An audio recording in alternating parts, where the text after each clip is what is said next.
What I gained from all my research over the last 4 modules is that I too stood deep into the darkness, peering.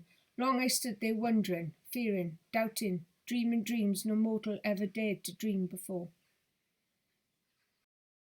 How I critically articulate where my professional location of practice is important, and consequently this raises awareness that my contemporary photographic practice cross-pollinates into different genres.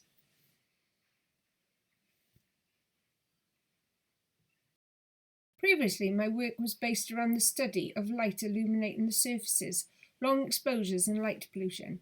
I then found myself wondering why I was drawn to this, simply because the area in which I live has the benefit of seeing the night sky in its entirety.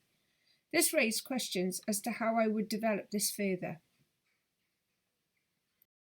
Now my intent has provided me with a clear understanding, and my direction is not one that I originally thought I would embark upon. The entire Informing Context module was influenced and subjected around death, or that was what I initially believed. External family news had major effects in the development of this body of work.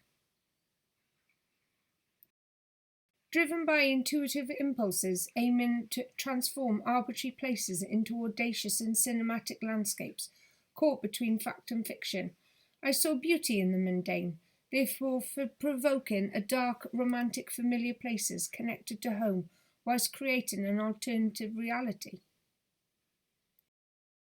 This visual conceptual conversation attempts to expose a chaotic tension between light and dark.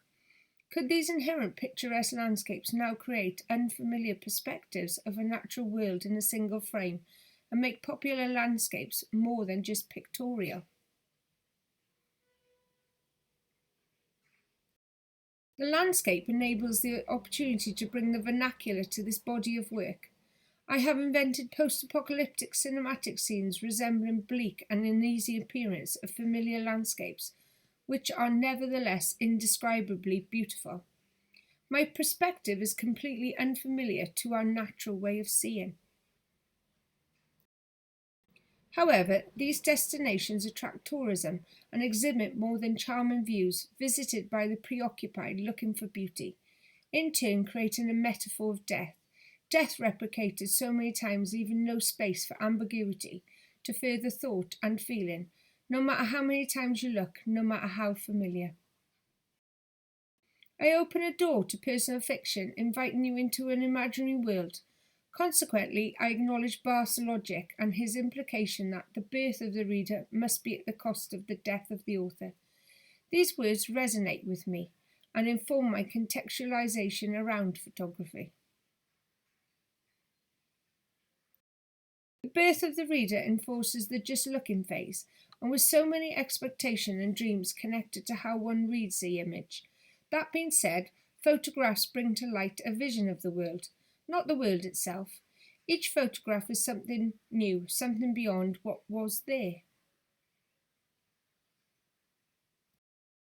My current work in progress features mainly landscapes.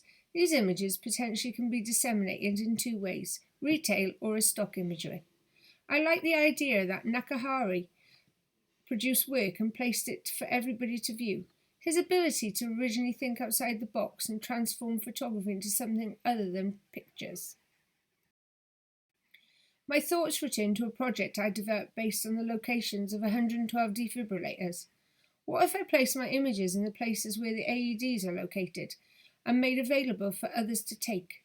This would not only highlight the devices, it would enable the person or the thing photographed to be the target. My interest in sustainability and biodiversity plays deep within my practice, especially in my teaching role as a photographic tutor. However, during this period of dystopia, this inherently put my work in progress in a revised position.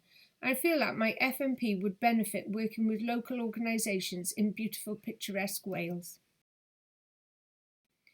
I've made contact with Pembrokeshire Coast and offer my services as a volunteer with the hope that they will be able to accommodate my work. This collaboration will enable me to develop a greater understanding of nature and the ability to use this within my teaching role moving forward, with my interest in conservation, exploration, discovering and sharing at the forefront.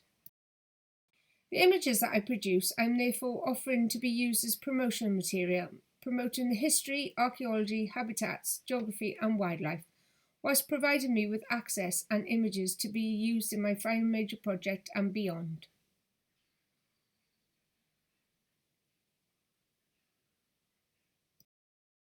As a team member of a toy photography company, and during April's lockdown, I instigated a Lego minifigure project, which was to invite others from across the globe to join in the Garden Wilderness Trail based on the John Muir Award key aims. This project was highly successful and the feedback has been invaluable, including interaction from the John Muir Trust. Therefore, I'm contemplating a small publication of these images, which brings me to a time before COVID-19. Local children would place books around the town in the form of a book exchange. Once they had read the book, they would repurpose it for others to find. This would also attract a much wider and different type of audience. In retrospect, I can now see where my work is not necessarily representative of death in the physical form, nor is it about the darkness of the underworld. It's about dramatic transformation, just as a raven symbolises. Interestingly, I began to delve deeper into the raven's meaning as a spirit animal. And what I bark upon is now providing me the reasons why I subconsciously include ravens in my images. According to ravens, symbolisation and meaning, working with raven is a way of boosting the powers of observation and bringing anything that lingers in the shadows into a healthy light.